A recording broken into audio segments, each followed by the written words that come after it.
premium, eco-friendly cottage at the Simple Patch near Taree in New South Wales, Australia. In this video, I'll do a deep dive into this amazing off-grid tiny home designed by Kirsty Wolf of Shelter Building Design and try to cover all the features that make it an amazing flagship model for sustainable building and living. In the next video, we'll take a look at the family home and hear from Ash and Jarrod, whose vision for this property has now combined a huge array of sustainable design principles and systems. Firstly, I will talk about the aspect or orientation of the living spaces. Now this will depend on where the site is in the world. Here in the southern hemisphere, it is important to have your living areas and large windows facing north or northeast. We can see in the Google Maps view here that the main living areas up the top of the picture are more specifically on the northern part of the building. If you're going to follow passive design principles, the exact design specifications on how you situate a building on a site will depend on where you are in the world. For example, in the northern hemisphere, living areas will be facing south. For this site, a north and northeast facing aspect allows the eastern sun to hit the building in the morning, the north sun to stream through the windows and into the living spaces to warm up the thermal mass of the hempcrete and the concrete slab, but the harsh western sun is blocked, which is especially important in the hot Australian summers. The large eaves add to the ability of the structure to let the sun penetrate and warm the house in winter, but block some of it in summer. These large high-performance windows help regulate that temperature with good glazing and sealed edges. The 250mm hempcrete walls are not only fantastic insulation and have a certain amount of thermal mass, but are also bug-proof and fireproof, thanks to the lime content. No one wants their house eaten by termites, but even worse would be burnt down in a bushfire. What's called a BAL rating in Australia is super high due to the flame-resistant qualities of the hempcrete. Here it's rendered in a traditional lime render, which is also natural and breathable. We've had a few bushfires so far in the 2023 to 24 fire season, and there will always be more fires in subsequent years as we move into the El Niño cycle here in Australia, which is much drier, of course. Hempcrete homes and structures are a way to have a basically fireproof home that should withstand all but the worst of firestorms. Here is a good point for me to state that I am no expert in any of this. I have my building credentials and lots of study, hands-on practice and independent learning, but if you are planning on building a hempcrete structure, do seek plenty of professional advice to clarify anything in this or any of my other videos. Jumping back in, the simple rectangular design is actually very sophisticated in its concept, as it allows for a minimum of materials and wastage and makes it easier to achieve a sealed envelope so as to better manage temperatures inside the tiny home. Water is captured off the large flat roof into this large tank. It is then pumped uphill to a water tank, which gives it a little pressure.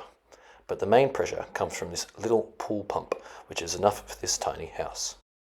Hot water is created by this evacuated tube solar hot water system and stored in this regular hot water storage tank. This is more than enough for an Airbnb style accommodation for a couple. But the family found that in winter, with loads of kids' clothes and all the washing up, that they sometimes ran out of hot water.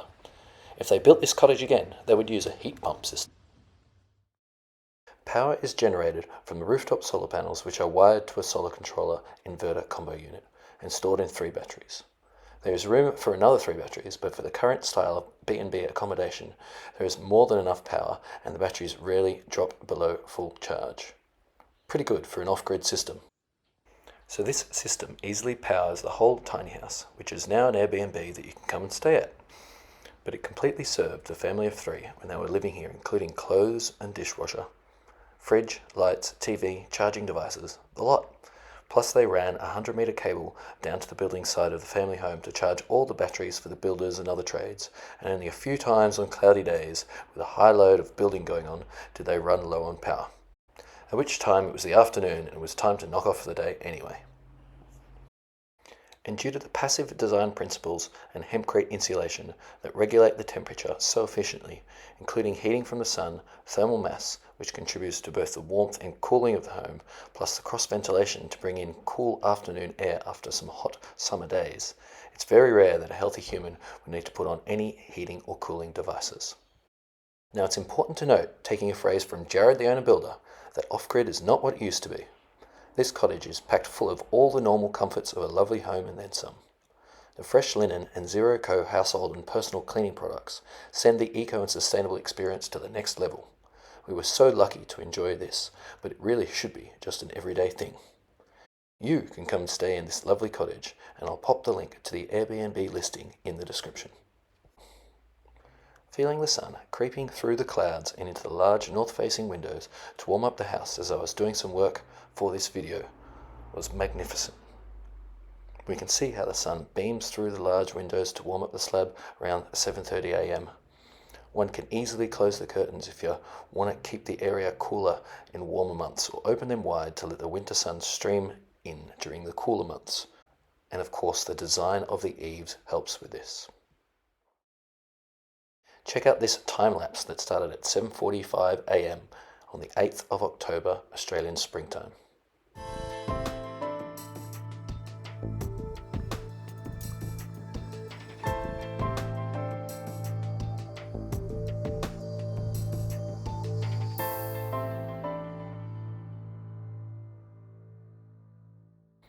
Other features like this deciduous grapevine, especially when fully grown, will shade this patio and the house in summer, and when bare of leaves, let the sun warm up everything in winter.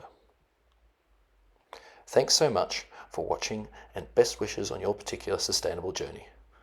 I'd like to acknowledge these videos aren't perfect, and nor were they meant to be. I'm doing what I can within the constraints that I have, and I wasn't about to let perfection get in the way of getting this important message out. As the season has improved somewhat from the last season, perhaps the next season can take that next step, and I'll be able to get the right mic and better editing software for upcoming seasons and episodes of Hempcrete in Australia. And if you did enjoy it, of course, please like, comment and share. My name is Jeremy Thomas. Ciao for now.